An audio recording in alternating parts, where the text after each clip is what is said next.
Hey there, and welcome back to part 2 of Terapod number 3, in which my friend Leland and I, aka Trilorim, discuss our initial impressions of Elden Ring and basically just geek out about our experiences about this game that we're so in love with that has actually exceeded our very high expectations. If you didn't check out part 1 yet, go back and give that a listen first. We talk about Limgrave, Godric, Tree Sentinels, Stormvale Castle, Ashes of War, jumping and platforming, enhanced boss and enemy AI, and even more than that, but we totally avoid all major spoilers and late/endgame content, and that continues here as well. In the second half of the podcast episode, we discuss Liurnia, Raya Lucaria Academy, some of the mid-game bosses, how much I adore my sorcerer build, and why I purposely stepped out of my comfort zone and embraced magic for my first playthrough, and much, much more. Keep in mind that all of these topics are timestamped down in the description below. And remember to check out Trilorim's Twitch and YouTube channels. He streamed literally every minute of his first playthrough of this game, and those VODs are all available on Twitch and gradually making their way over to YouTube as well. And remember that you're always welcome to hang out and talk gaming over in my Treehouse Discord server, and you can also further support what I do and unlock a lot more content from me every month by signing up for one of my membership tiers over at patreon.com/terapop. All of those links are also down below. But let's get back into Elden Ring, the tip of the Elden Ring iceberg, that is, and I hope you enjoy this continued conversation with my pal Leland. And I realized too, I didn't go into my character build. I want to do that too. Yeah, I took the complete opposite route. So I kind of knew going into this, I was going to force myself to play as a magic character. And I think a lot of it too is like, I just have to force myself to do something different with this game, because I think like anybody who has played these games for a long time, you get into this comfort zone. Even if you feel like you're playing the games at a somewhat of a high level, it's like, okay, I'm just kind of doing the same old thing. And I've been playing these games for like 10 years. I've been speedrunning them for about 5. And a lot of Sellsword Twin Blades DS3 hours logged in my life. And I'm just so used to that high endurance, high dex, speedy melee build. They're giving me so many new tools in this game. I have to force it. I was so tempted to just, do warrior or something. But yeah, so I did a strength claymore. Do a strength claymore build. Yeah, or a strength claymore build. Yeah. I definitely fell into that pocket of creature comforts, We've talked previously in the old trusty claymore is my favorite sword, period. And once I found that kind of sealed the deal, and I was like, okay, this is gonna be my comfort run. This is gonna be my exploration of the world run. And my next run, which will probably be similar to your current builds, the sorcery dex build, that'll be my let's explore the combat and explore some of the spells a bit more type run. But yeah, I would highly recommend it too. I sent you that clip earlier just to kind of give you an idea of how I've been playing, and I'm just, given where you are in the game, I'm sure mimic tier means something to you, right? Yes. Okay. So that situation was very validating because it confirmed that I have built a very obnoxious character today. And that's why I sent you that clip. And that's how I'm playing too. And it's so different for me because, yes, of course, I've dabbled in, magic in the past games. But when I picked up a falchion in this game, it was like, oh, I'm sorry. You got to go. You gotta go. You gotta go, bud. Yeah, you gotta go. I can't let myself do it again. But man, it's been so much fun. But what's so different about this, I've definitely done mage runs in DS3, but I mean, again, sitting down and like blasting through a game I know really well with max new game plus with a super OP character, I don't know, that's different. So yeah, totally different. That's kind of been my experience with spells and sorceries, is just on one of my super high level characters in DS3 just kind of messing around. Sure. And I feel like in some past games, I've often looked down on magic and it's like, okay, that's the easy mode and stuff. Like I'm tempted to think that way about these games. But in my experience in Elden Ring, that's not been the case. I've definitely had times when I was like, man, I'm glad I can deal with this from a distance. But I've also had a lot of times where it's like, man, I wish I had a big bong stick or sellsword twin blades or a falchion, I just wish I was in that comfort zone build. But what's interesting is that I went from being so used to just, it's all the skill-based evasion. So it's the rolls, the strafes, almost hugging enemies, to the complete opposite, where now I'm thinking about what kind of wall am I creating between me and the enemy? Like there's almost this magical little world that needs to exist between me and any enemy, especially a boss. And it's like, okay, what does that consist of? So that's why I sent you that clip, because I mean, it's mist, it's magma, it's glintstone stuff. I'm just going crazy. I got a lot of FP, so I'm able to kind of spam, but as you know, the dex does go really nicely with magic because it not only increases the speed of that casting, which is super helpful, but when those enemies do close the distance, I'm able to still be somewhat effective. And I've been kind of leaning into bleeding weapons, which I've really liked. So it's like, if you do get up close, I'm going to hit you a lot. I'm going to hit you fast, and I'll probably make you bleed too. And bleed, I mean, to me seems just slightly OP so far. I feel like versus previous games. Yeah. It almost feels like they could nerf it, like I wouldn't be mad if they nerfed it in a patch. I don't know if they will, though. That actually doesn't seem like a super FromSoft thing to do. I kind of feel like this is just how bleed works in Elden Ring. But I also feel like bleed has always been one of the underrated approaches to combat, right? Because you don't see that meter visually build. So I think a lot of casual players just don't really grasp bleed. But man, in this game, like I've been using claws. I told you about that blood twin blade I've been using. And when I do go full melee, cool. When I do go full melee, man, I am surprised how quickly I can just cut down an HP bar. So I wanted to ask, what does your stat allocation look like as far as your split between intelligence and dex right now? Yeah, I think I'm 22 on dex, because that was kind of the benchmark to be able to use certain weapons effectively that I wanted to try out. Because I actually respect a little bit at one point.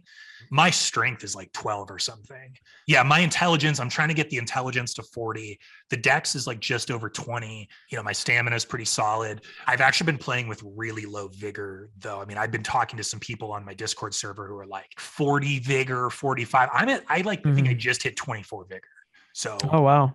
I've been playing with not a lot of HP, but I also think it's been like, on one hand, I've almost not felt that I've needed it. It's almost felt like more strategic to make my spell casting more potent, just be more offensive versus defensive, because like I sent you in that clip, I'm often, when I'm at my best, not getting touched at this point. So it's almost like if an enemy really closes the distance and it's just laying into me, I'm screwed either way. So I haven't felt like I need to tank much. Yeah, I don't know. I also feel like it's forced me to learn some of the bosses a little more as well. Like I've had, like I told you, our DTS, or whatever we're calling him, gatekeeper boss. Yep. Oh, he killed me. 12 to 15 times, I think, because it's a one shot. Like it was just a one shot. Yep. I wasn't able to tank anything. So if he hit me once, I was dead. So it took me like 15 times to be perfect. It's just how it goes. But it was really fun. Like it was, I will say, his one attack, and I know the one I'm talking about, almost felt a little broken. Yes. I kind of feel like I'm either going to be given the dodge or not. It almost feels like it's not my control. Yeah, and for me at least, Torrent was a big part of my strategy as a melee build, and he would just take Torrent out in like a couple hits, and I'd just be on my own again. It was pretty rough. That was again a big skill check, but again a definite gatekeeper to one of the best areas in the game. Oh my god! So well worth the trial.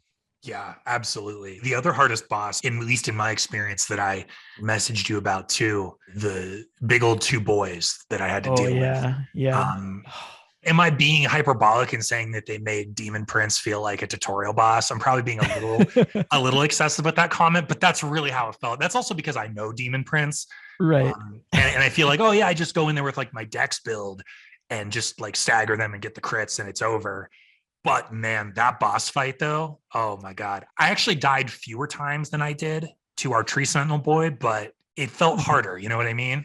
Yeah. And I, again, it's tricky talking about a boss that is kind of a spoiler. Like this is a boss that I definitely want people to encounter, and because there's a callback, there's very obvious flavor to a very beloved boss from the Soul series, and then like you said, the Demon Prince too. Super obvious correlation. It's cool that we both made those immediate connections to those previous bosses. Well, we could probably say it's a very intimidating enemy type that you previously encounter in the game. And then you unexpectedly have to deal with two of them. Yep. Right. So that's basically the situation we're talking about. This was the boss to me that I think surpassed the One Tree Sentinel we were talking about in terms of just how difficult it felt to me. I don't know that I'll still feel that way, you know, in a couple weeks or something, but so far in the playthrough, just those first impressions, those were the two hardest for me. Yeah. I had to, because my first encounter with them, I kind of ran in, was kind of, I don't know, a bit loose and was just kind of rolling around, just kind of figure out what they were doing. I like that, a bit loose. I can picture it. I was a bit loosey-goosey with it. Just kind of rolling around, just getting a feel for the environment and all this and their attack patterns. But then I brought in a spirit summon, and that having that additional distraction to draw aggro helped me so much with that fight. I can see that fight being really tricky as a sorcerer too, because I was up there real close and I was rolling roll attack, and I got that pattern down.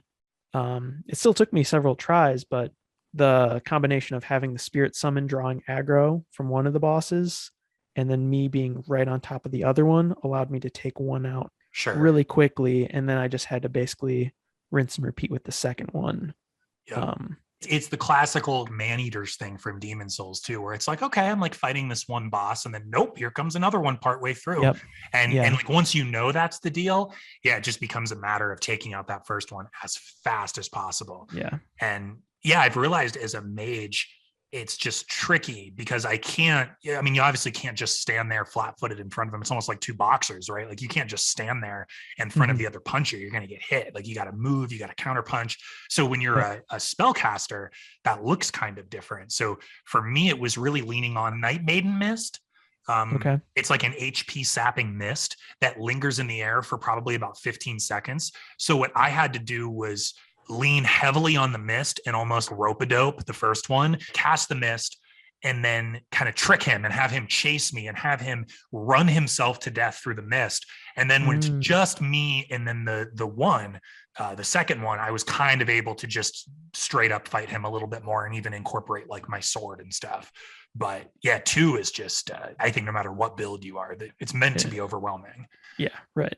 Well, that's cool. That's cool that both of these two bosses that were standouts to me, it sounds like really were for you too. And they're not even like, shard bearers or legacy dungeon bosses or anything like that. Yeah, they're just total side bosses. And that's been my experience throughout the playthrough. In every realm, in every corner of the map, you'll come across a boss and be like kind of floored by their appearance and also their difficulty in the area that they're at. Again, there's a surprise around every corner, and there's a fun boss fight to be had around every corner too. Well, let me ask you about Liurnia. I really like that region. Oh, it's so cool. Isn't it so cool, man? And like beautiful.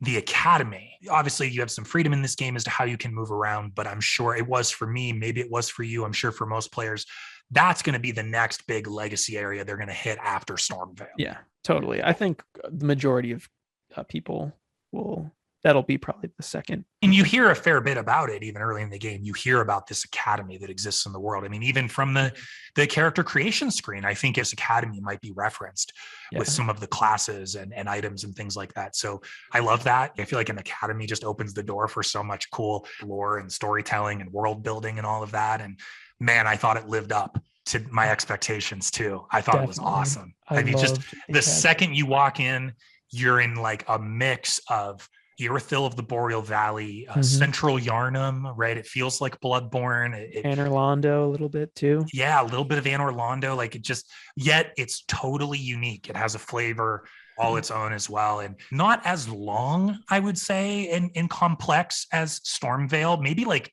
2/3 as long.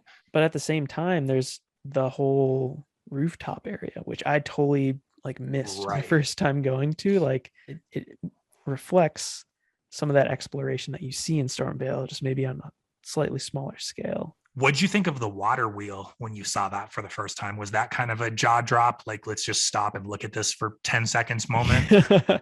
Yep. Yeah, definitely. There are a lot of big fixtures like that throughout Liurnia, actually, that you just got to stop and just appreciate the view a little bit. Because there's a lot of big either towers, obviously the academy itself kind of looming over the lake. Yeah, for me, this is one of the more just gorgeous overall spots in the game. Like it's just visually just beautiful wherever you turn. Yeah, I feel like they kind of did the Breath of the Wild thing, which even Breath of the Wild wasn't the first open world game, obviously, to do this. I mean, old Fallout games did this, Oblivion, Elder Scrolls did this. I mean, open world games have been doing this for many years, but they definitely nailed it when you pop out of Stormvale and walk out into that vista and Raya Lucaria, the academy straight ahead. And it's the view that they had actually shared in promotional images, but when you actually see it in the game, it's just like, oh my God, like they created all this just for me. And I shouldn't have. It was a moment where I was like, oh wow, I just spent like 20 hours in the tutorial area. Yes. Elden Ring has actually opened up for me now. Yeah, isn't that crazy? That's almost the start of the real game. Yeah, it is. Yeah. And it's the scale of this game is just still baffling to me. Yeah. Like I'm 50 hours in and I still have parts of the map that I need to unlock. Like, yeah, I got to ask you too about Brinala, right? So different than Godric, completely different kind of boss battle. I loved it though. Oh, cool. It harkens back to Deacon of the Deep, obviously. Yes.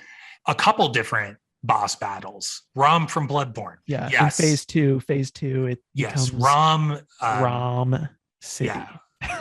Yeah. I don't know what did it make you think of? Obviously deacons with all the little, I don't even know what you'd call them. They look like little school kids, basically. Pretty creepy. The little scholars made me think of some like it was like Junji Ito type stuff, like horror, creepy, bizarre, kind of hyper surrealistic. It just you walk into that boss room and you're like, what is going on here? Like, am I still playing Elden Ring right now? What is happening? And man, the transition into that moon lake arena, like basically felt like it was straight out of Bloodborne. And she's conjuring up all kinds of enemies and throwing spells at you. And that big moon spell, I have it. I still can't use it because I think the intelligence is like 80 or something disgusting. Like, I don't know. Maybe in like New Game +4, I'll be able to use that. I don't know. Yeah, that thing is crazy. I love her how you can get her full set with that hat. That hat is top tier. Oh yeah, that hat's good. That hat could be really inappropriate, like depending on what the rest of your loadout looks like. But yeah, that whole academy, just the colors, the music, man, I didn't expect anything like that. Yeah, Renal also reminds me, there's another boss in Dark Souls 2. It's not Nashandra. I think it's actually in the DLC that she summons. Oh, Alana? Alana, yeah. The squalid queen. Alana, yeah, she summons Velstad. Velstad, yes. Yeah, good call, man. There is a little bit of an Alana callback there. Yeah, it's like Alana in Ram's arena a little bit. It's kind of the vibe.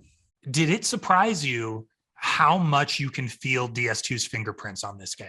I actually, in my notes, I have a whole segment about how Yui Tanimura, who was the co-director on DS2, who basically saved DS2, right? Yep. His co-director on DS3. And co-director on DS3. And who, obviously, I will add, has an, I think, unfairly bad reputation. Oh, people act like it's like when it's good, it's thanks be to Miyazaki, and when it's bad, blame Tanimura. And as far as I understand it, what is good about DS2 is thanks to his efforts. Yeah, that's my understanding of it as well. And Miyazaki obviously trusts him, right? He's like one of his right-hand guys. Obviously brought him in to co-direct DS3. He obviously, because Miyazaki kind of oversaw the production of DS2 and obviously appreciated Tanimura's efforts enough to bring him back in for DS3 and obviously Elden Ring. But it's interesting when you look at the titles that he wasn't a part of, that Miyazaki kind of was the primary director on, like Sekiro and Bloodborne. You don't get the feeling of vastness that you do in DS2 and Elden Ring. For me, it's most particularly noted in, sounds weird, but the lifts. As far as like the like elevating systems, the height, I'm sure that Miyazaki was very closely communicating with Tanimura about a lot of the verticality aspects of Elden Ring, because There was a ton of that in DS2. You think back to where all the knights are, and it's just a big Iron Keep. like oceanist, no, the ocean area. Oh, Hides Tower? Hides Tower, yes, Yeah. thank you. Oh, yeah, the Hides Tower vibes are all over the lands. All over the place. Yeah. It's all over the place. Well, and I'm constantly... and how about Shrine of Amana? There's one location in Elden Ring that I guess we won't dive super into, but I know you've been there, I've been there. Yep. We actually have already addressed something related to that area, but total Shrine of Amana vibes, 100%. 100%. The fact that you have these lifts that take you, to a completely different realm obviously feels very much like you said, Iron Keep. The loftiness of DS2 is very apparent in Elden Ring, and I think that's kind of Tanimura's fingerprint in this game. Yeah, think about when you're in Majula, kind of looking off to the east, looking off to the west, looking south and north, like getting this sense of the world around you and seeing places in the distance and being able to go there. I mean, there's shades of that in the other games for sure. I mean, that's alive in DS3. I mean, when you're in the Undead Settlement, you can see a number of locations that you'll end up going, but there is a different sense of scale and vastness in DS2. And I'm not saying that DS2 is the best designed game, but it did do some things right. Totally. There's just certain things that DS2 nailed. And I'm glad to see those good ingredients in Elden Ring. Mm-hmm. Yeah, they've definitely added to that feeling of exploration that everyone seeks in an open world game. Just that grandness, that feeling of kind of grandiosity and just the overall scale of the world. Like I said, that kind of lofty, ethereal, like large kind of fantasy world. Yep. There are some definite kind of one-to-one correlations to DS2, which gets a lot of flack, but the world of DS2 is what kept me interested and kept me going, even, despite all the maybe mechanical difficulties, you could say, of DS2. The world itself is what kept me in it. That's cool. I like it. Little Tanimura appreciation corner. Yeah. I dig it. Yeah, he's a guy who probably needs his praises sung a little bit more. I think it's just, it's kind of hard to be like a FromSoft fan at this point, but then claim you hate him. And it's like, well, that doesn't even really make sense to me. It's like, do you even really know what his hands are in with these games? I mean, I don't know. Totally. Miyazaki trusts him, and that's enough for me. Yeah, I've got a quote from there's an interview with Tanimura. It's actually kind of hard to find. There are very few interviews with Tanimura, but there's this one quote from the US Gamer where they were talking about kind of the design aspects of DS2 and how they wanted players to like interact with the world. And Tanimura says, regardless of the title, From Software game development philosophy emphasizes the importance of letting players explore, find answers, and make discoveries on their own. And I think that just is so obviously true in Elden Ring, that it's all about exploration and finding things on your own. You aren't being led in a particular direction, but at the same time, no matter where you go, you're going to discover new things that make sense to that kind of through line of the main narrative of the game. And it's just cool that he, this is from an interview from 2014 about, I think it was about the DLC or something for DS2 or something like that, or Scholar or something. It's cool how back then he was talking about the FromSoft development's philosophy of focusing on allowing players to just go off into this world and just let them off and have them have whatever experience they might have in the world. Yeah, that's a great quote, man. And that's very, very applicable to Elden Ring, like you said. I did just think of one other quick DS2 note, though. Things Betwixt. I get some Things Betwixt vibes in a couple different locations as well. It's just like the more I keep racking my brain with DS2, it's like, you know what? It feels a little bit like this. It feels a little bit like this. It feels a little bit like that. Even Stormvale. Is there some line that you can connect all the way back to Dragonlight Castle, kind of getting out on like those outer ramparts and staircases and just the big towers? And yeah, definitely not as elaborate as Stormvale, but I still feel like those, like we're saying, those best ingredients in DS2, they're still alive and well in the lands between for sure. And then even just like power stancing and stuff, you can still feel that DNA running through the game. Definitely. And yeah, like you said, things betwixt. My mind immediately went to like the Mistwood area of Yep. Limgrave where the Erd tree is, and how that kind of leads down into, the peninsula down south. That's totally things betwixt. Isn't it interesting to think that all the way back since DS2, people like Tanimura and Yuka Kitamura have had their hands in these games. Miyazaki has had some steadfast collaborators in different departments for, not quite a decade, but almost. Yeah. Which, like, gosh, I mean, the music, that's a whole other. Have you noticed in a couple points in this game where there is what I would almost call like Zelda temple music playing? Yeah, I've definitely noticed, obviously there's the shift in music whenever an enemy is aggroed. There's a tonal shift and another piece plays. But yeah, I've definitely noticed that there's some of that kind of Zelda temple theme whenever you're kind of, maybe it's dependent on if you're close to like chapels or something like that. But yeah, I've definitely noticed that there are shifts depending on where you're at. I was in like one underground location. It's one of the most recent locations I've explored in the game.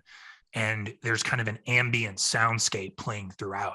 Man, this reminds me of like Ocarina of Time Fire Temple or something, or just something like that. Mm-hmm. It's like, wait a minute, there's kind of this ambient sort of musical soundscape playing here that I almost didn't even notice because it's just so organically baked into whatever's happening. That was a thing in Sekiro, but they've done it again where like the game isn't always silent now, but that doesn't mean there's bombastic boss music all the time. There's just like very clever uses of music, right? Right.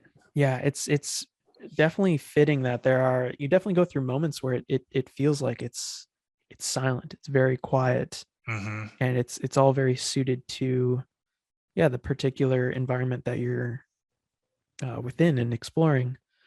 And yeah, I think kind of that main, when you first enter Limgrave, it does feel quiet. There's the music kind of emphasizes that because it's subtle. It isn't, like you said, it isn't these hyper intense orchestrations that you experience in boss fights, but it allows you to again, take a breath when you're in the area and kind of think and consider, okay, where am I gonna go journey right now? Like, where is my next step?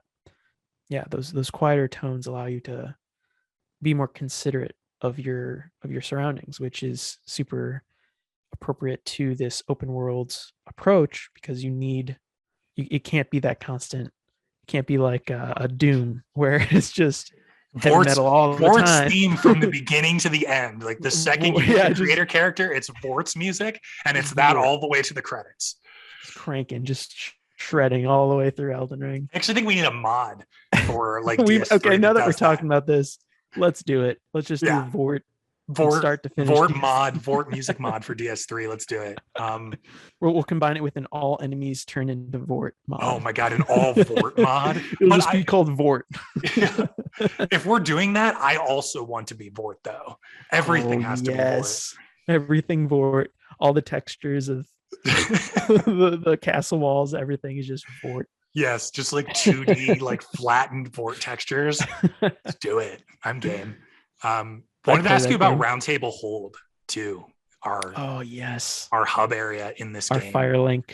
Yes. And man, I love it. I think it's so cool. It's so different. I wasn't expecting it at all. I don't know what I was expecting, but yeah, love it. What are your thoughts on Roundtable? The music there is so good too. Again, it just feels like you're going home, much like how Firelink Shrine also had that music whenever you were at Firelink in DS3. You'd be like, oh, this is my home theme that's playing right now. I can relax. I can go talk to Andre and the Firekeeper, and things are good. And that feeling is very much there at the Roundtable Hold. And all the NPC quest lines, again, having a hub for a lot of those main quests is super nice and obviously essential when you have such a big world and you have NPCs spread out across such a big world. It's nice coming back to Roundtable knowing that a lot of the key components to those quest lines are kind of right there. I have encountered a lot of NPCs throughout the map that have quest lines that are kind of exclusive to that area of the map, which is cool. but it's nice that the main quest lines usually allow you to just kind of, okay, I'll go back to Roundtable, talk to the NPC, and figure out, what am I doing here? I know you and I had talked about, or you had mentioned that there isn't a quest log like before Elden Right. Ring came out. No like appendix or We anything were like kind of that. concerned. Yeah, I was like, oh, there is an appendix, but then as we're playing, it's like, oh well, of course, like this is a FromSoft game. Like Oh yeah. that's how DS3 was. You have to go off of what you're told by the NPC or the item description of what you've been given. And Makes I it feel like an noticed, old school game, yeah, like a game exactly. from Like, the 80s or something where it's just like, yeah, figure it out. I don't know. got to figure it out. Maybe pen and paper, take notes if you need to. My last play session, I had to go do a quest line that I could not figure out for the life of me. And I feel like there are definitely gonna be some of those, but for the most part, there are key items that you gain that actually will update as you continue the quest line. I've noticed that the descriptions will change if you interact with NPCs. They'll like add certain levels of text to these items as you progress, which is super cool. Like, Yeah. we don't have a direct appendix. Like, here's boom, boom, boom, 1, 2, 3. This is what you need to do. But through the additional context of having an item or a character that's within the hold to talk to, you've got all the pieces there. You just need to put them together and put them into action. And I've been having a blast with every NPC quest line that I've done so far. Oh yeah. Yeah, I'm liking the quest lines a lot. They feel a little more interesting to me than some of the Mm, past ones where it's kind of like talk to X person at X point. Now talk to them again at X point. Like it feels a mhm. little more involved than that. They never feel like fetch quests. You're doing them electively to deepen your own understanding of the world and the people in it, which I think is really cool. And I rarely feel motivated to do that stuff in video games, but like Totally. FromSoft, in my opinion, just handles it so well. This might illuminate some differences in our sort of play styles and our paces. Because Mhm. for me, I got a number of quests right now where I don't know what is going on. Like I don't know where to go, and like maybe a couple of those you haven't gotten to yet. Yeah, man, I got a couple where it's like, okay, now what? Interesting. Like, where did you go? Oh, I Yeah. just have this whole world I have to search to find you again. Like, okay. Yeah. I'm definitely Yeah. not complaining. I love knowing, yeah, it might take me a few new game plus cycles to figure this one out. Yeah. There's one quest line in particular that I was super emotionally invested in, and it's kind of the big NPC quest line in Caelid when you reach that region. Um, and I was Ooh. super emotionally invested in that NPC quest line. Does it involve a sick person? It does. It does Okay. indeed. Oh, I know. And And I'm also invested, and I too would like more answers. and that was actually one of the quests where I thought I had either resolved it or it was gonna, I'd see this NPC whenever I see them, and then boom, I'm just running through an area. Oh, there they are, just standing over in this one particular spot that I could have totally passed them by and just never saw them ever again in the rest of my Wow. playthrough. So And it always makes me wonder too with these quest lines, which I'm sure you're like keeping this in the back of your mind too. I almost think of like the I don't know, like the wedding ceremony stuff from DS3, the Uria yeah, stuff, where yeah, there are some very fickle conditions where yeah. if you That if you wait too don't, long, mhm. like if you cross a certain point in the game, you're screwed. There's no going back. The quest line's kind of corrupted for you. And it'll be interesting to see, are they still doing that or Yeah, have they kind of eased up on that? I guess we have no idea at this point. I don't think, yeah, I don't know. I really don't know. I actually ran into that with an NPC in Roundtable Hold that I totally didn't even know there was like a quest line going on.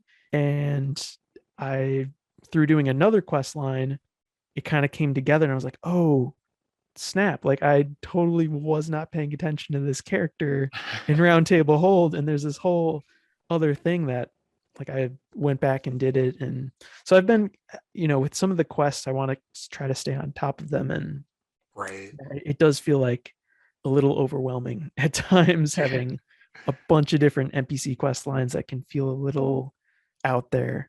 Yeah. Um, I know you mentioned this briefly, but the once you hit, I think it's in the Altus Plateau, but there's a manor in that region.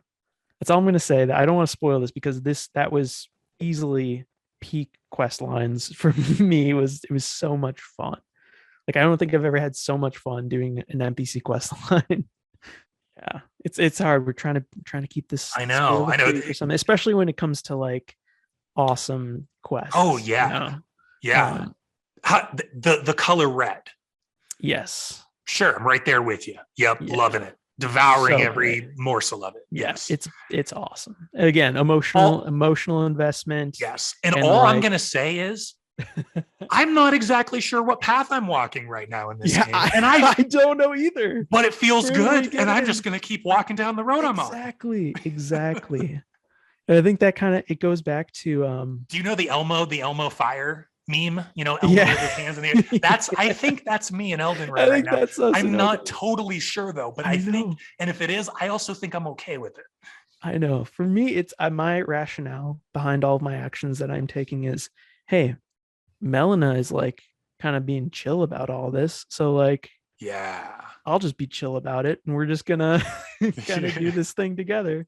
She is my maiden after all. So we'll just see what happens, I guess. Well, isn't that interesting when you start peeling back the layers of the onion? Yeah. And you know where I am right now in the game. I told you where I just left off, and it sounds like you're just a little ahead of me, maybe into that next area. And you know what I mean by like at this point, you are starting to question things a little bit. Yes. It's like, wait a minute. You start to question what, like people, what's going down, the motives and what's really going on here, and what's everybody hoping to get out of this little party that's going on here.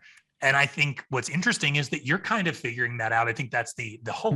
Probably that was Miyazaki and the team's hope, is that at this point in the game, you're kind of asking yourself that question.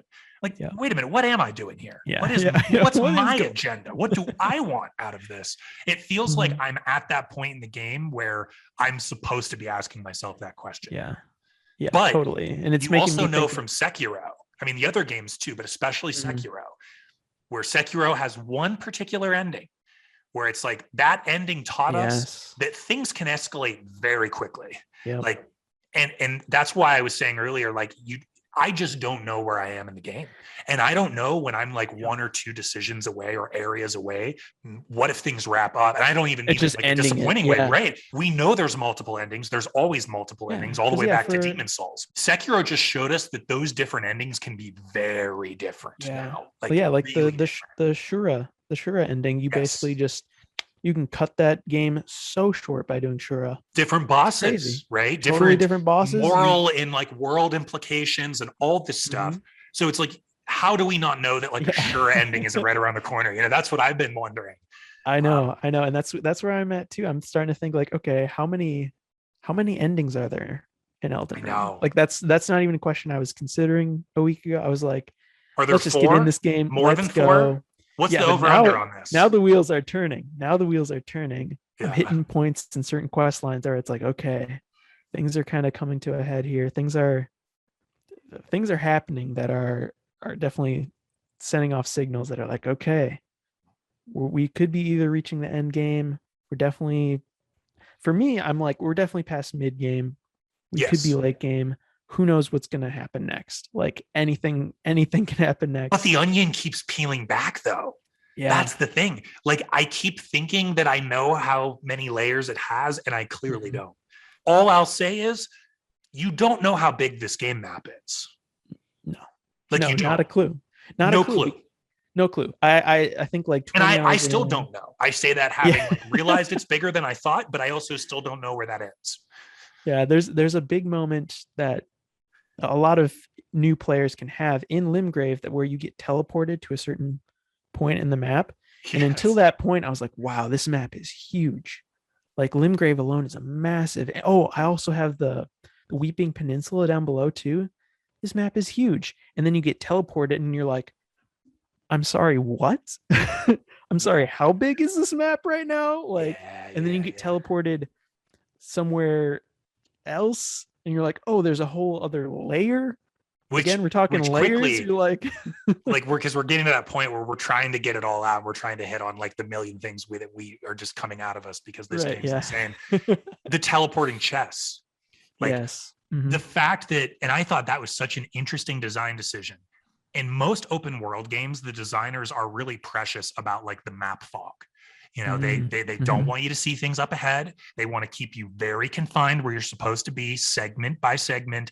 And what I find so interesting is that in the very first part of the game, you can open a chest that flings you into a completely different part of the entire game world where maybe you shouldn't even be yet. Right. But it's not an accident. No, it doesn't break the game. Miyazaki does it on purpose. He's actually not being precious about the map fog. He actually wants to show you what's in store. And isn't that so interesting? I don't think I've ever seen that in an open world game before. Yeah, it's crazy. I mean, and there are certain areas that you get teleported to that like no question you can't really explore around too much. You kind of have to like teleport back. But there are other areas where you get teleported to and it's like, oh, you technically could from this area go all the way back to Limgrave if you so chose.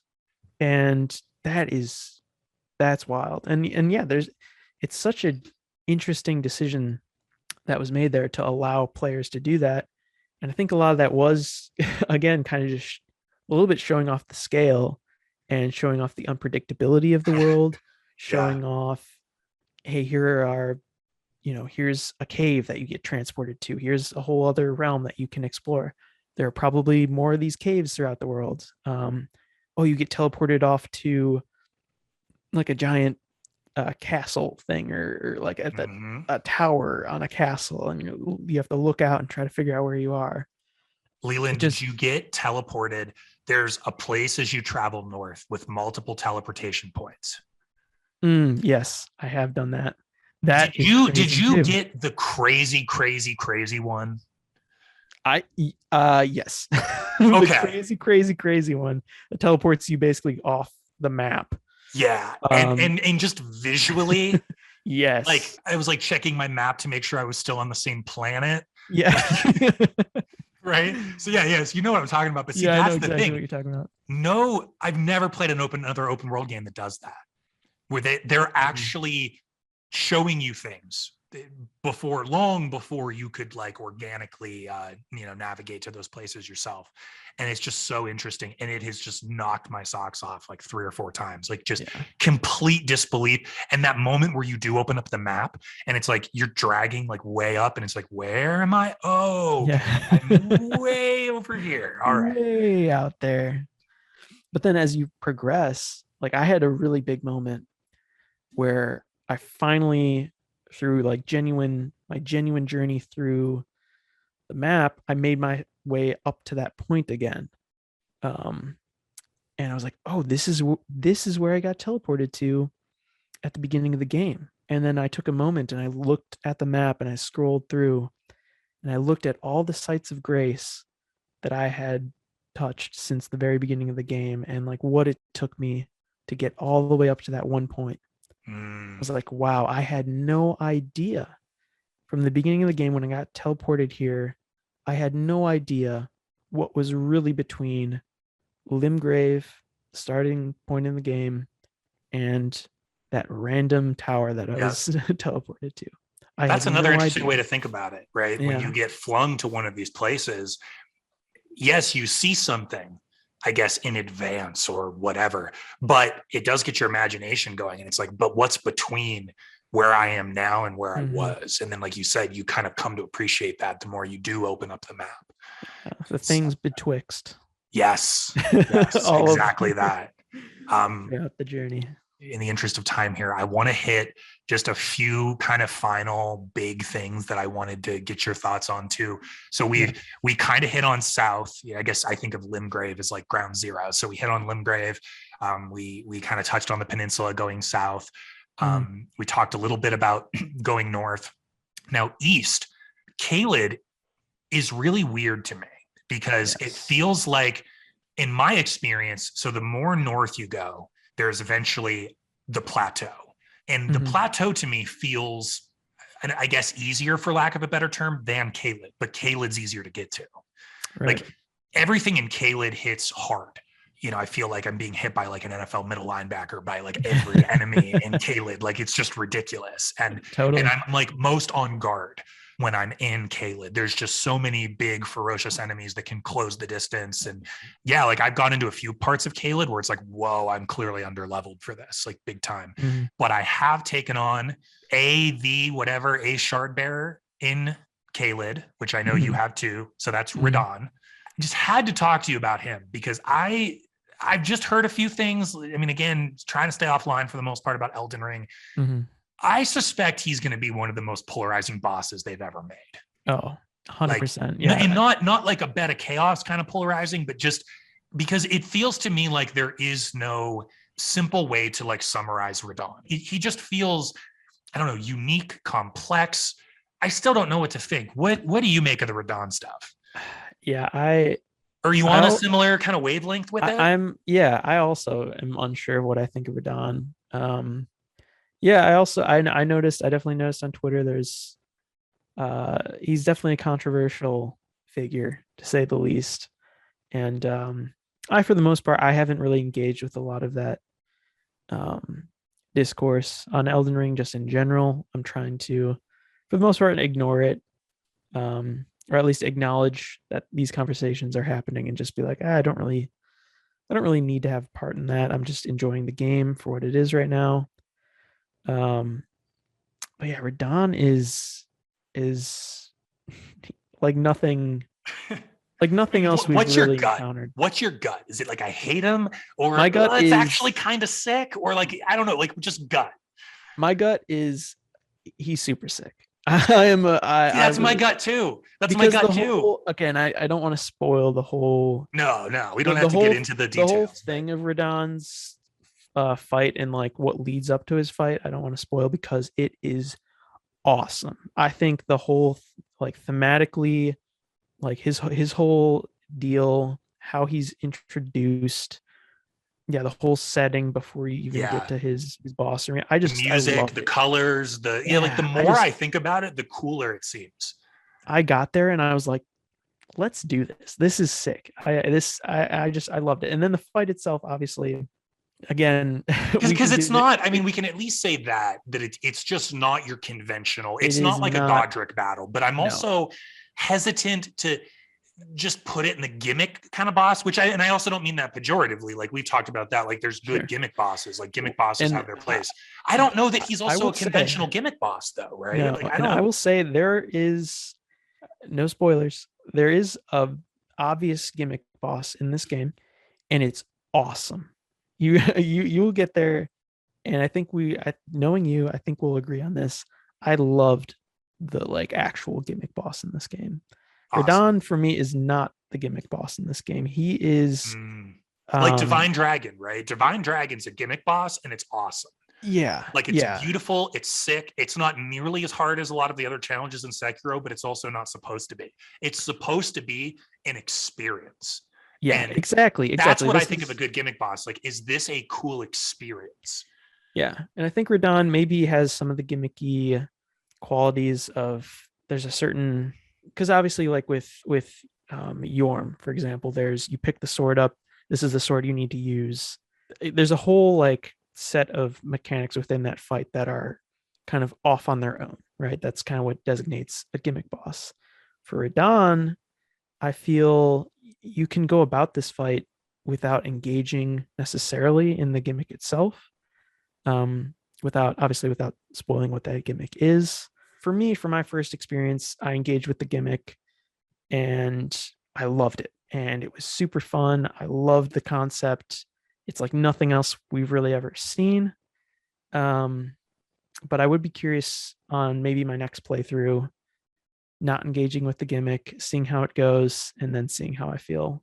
Right. But yeah, what are kind of your thoughts on Radahn and the whole gimmick conversation? Per usual, I think we're on the same wavelength here. And I engaged with the gimmick element, if we want to call it that as well, because it felt like that's how the boss was designed to be experienced. Yeah, right. Now, and I thought that was awesome. And I loved the music, the arena, the colors, like that's the thing about Radahn is that he's supposed to be basically like, and they advertise that, right? He's supposed to be like just straight up the most powerful of the demigods. Like he was the best, he was the most unstoppable. So it does beg the question of like, well, then what does a boss fight look like with him? And then that's kind of hence what we're discussing. I think the thing that caught me was it felt like Radahn boiled down to random number generation, maybe unlike any boss I've like can remember fighting. Like the RNG as to whether like when and if he aggroed at me and what moves he used and the distance he covered. And I don't want to say hitboxes because I think by and large, like the hitboxes are really good in Elden Ring. I just think there's a lot of reachy enemies and bosses. There's enemies and bosses with insane reach, like a football field length reach, right? So that's more what's going on, I think, with him. It's that balance between all the ingredients here are so sick and I'm into all of them. And it does feel like a lot of these deaths are a little weird and kind of wonky and fluky. And I don't know. But that's also like, he's a very unique boss. And it was literally my first time experiencing him. So maybe I'll get a few new game plus cycles in and it's like, yep, time to deal with Radahn. This is what I do, you know? So I think that's the newness of the game too. But I just have a feeling that like, just given the way I tend to think about these games, even though I have no plans to speedrun Elden Ring seriously, Radahn's going to break some speed runs. Oh, totally. He's going to ruin some people's days. The RNG is, I mean, people talk about like, oh, you know, man-eaters have pretty wonky RNG sometimes. It's like, okay, like compared to Radahn, man-eaters is like walk in the park. Like I'm thinking about like no hit runs. Like I'm thinking of the Happy Hob and what he's going to have to endure to get a all boss no hit run in this game. Yeah, I mean, I will say I don't see me being the one to do this because it honestly just doesn't sound fun. But I do look forward to watching the wretch with the club without torrent, no hitting Radahn on Max New Game Plus. It won't be me, but I look forward to watching that footage. Yep, same. Because it will exist. It will exist. It will exist. Someone will do it. Somebody already is working on their PhD in Radahn right now.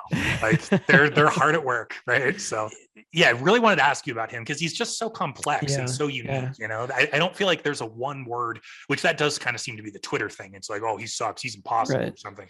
But it's like, nah, I think it's more complex than that. This isn't a boss you can sum up in like one adjective.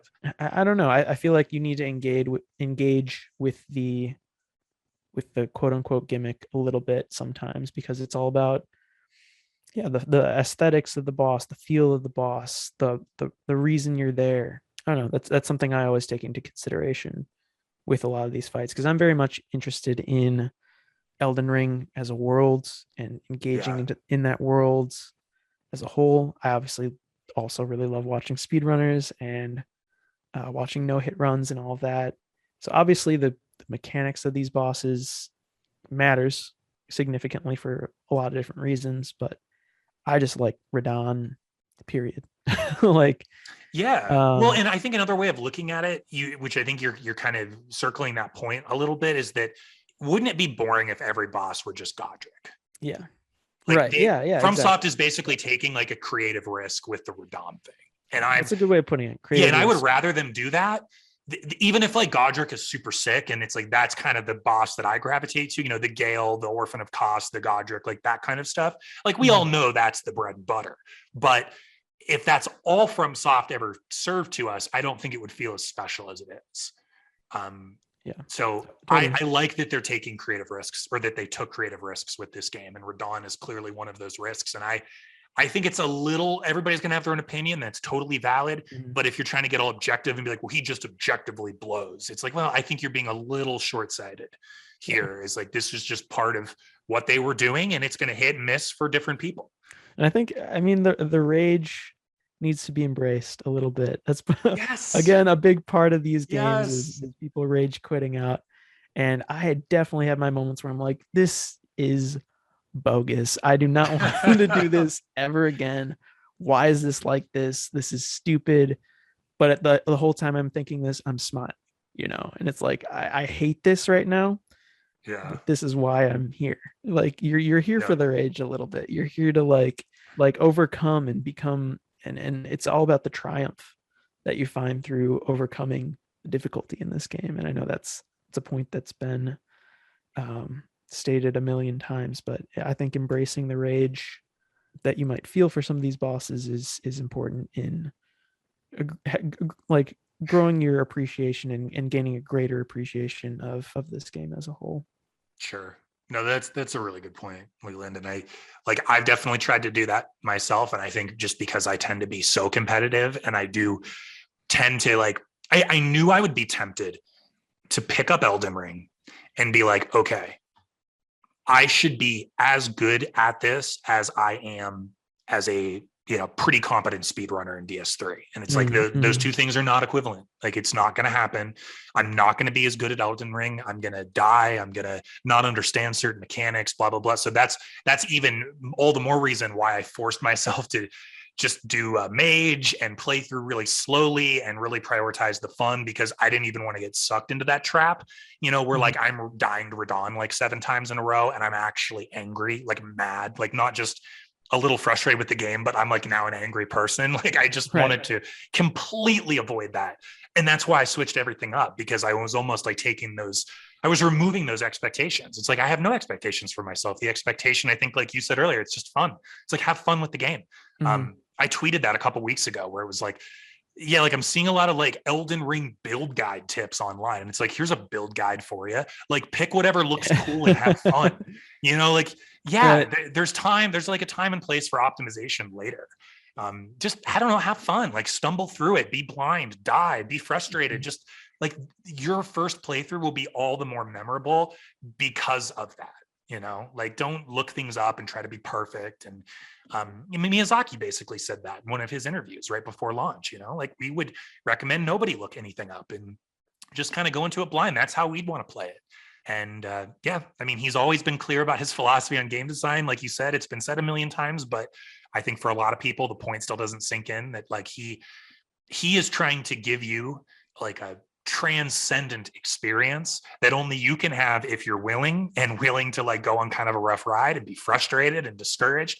On the other side of that is the payoff, is the satisfaction, is the fulfillment. And like, you just have to be patient and curious enough to go on that ride. And I wanted to, especially for this brand new game. And that's why I made sure that I wasn't going to, get into a position with a boss like Radahn, because also guarantee there's probably another Radahn at least baked into this game somewhere. There's going to be something like that, that'll frustrate me. And I want to meet those challenges in the right kind of headspace and just have fun with it. And I feel like I've always sensed that about you too. Like, you're not, I remember like when you were doing a Dark Souls 3 playthrough and I hopped on your Twitch channel. That was, I don't know, that might have even been last year. Yeah. But when you were in Undead Settlement, that classic spot where you try to run around, the 2 big witches, and they can hit you right through the wall and launch you off the building. I remember you died there, and I think you even like immediately clipped it and you were just laughing. Yeah. And it's like, that is the right attitude. That is the right way to respond to what just happened in this game, not by breaking your controller or screaming, but by laughing, because that's absurd. Right. Like, that's hilarious. That's why I play this game, is to get destroyed by these 2 enemies that I've seen a million times. Like, and you knew you were pushing your luck, right? You're like, oh, I don't know about this, and then boom, off the roof. Like, it was funny. No, it was good. And I think I found in Elden Ring, like we've talked about mindfulness a little bit before, and I'm pretty into mindfulness and meditation and things like that. And I found that, I think just because I'm in a different place than I was when like DS3 came out, or when Bloodborne came out, or when Sekiro came out, I've been so much more okay with losing souls than before. Because it's just like, it doesn't, or runes. I know, I same here. My worst, it's not that bad. Like, I think the most I've lost is like 25 or something, 25,000.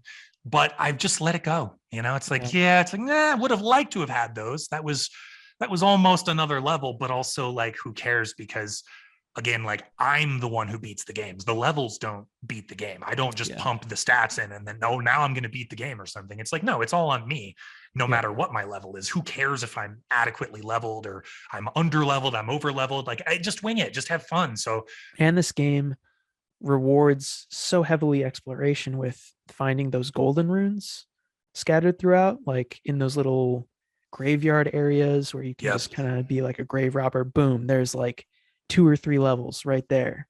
That's such a good point. Like, that's a whole other way of progressing in the game. Like Miyazaki's willing to reward the explorer as much as Yeah. he's willing to reward the sort of combat specialist taking on bosses. Yeah. So yeah, I've definitely had some losses of runes, but yeah, I haven't really had to sweat it because you don't really need to think about it too much in this game, which is really nice.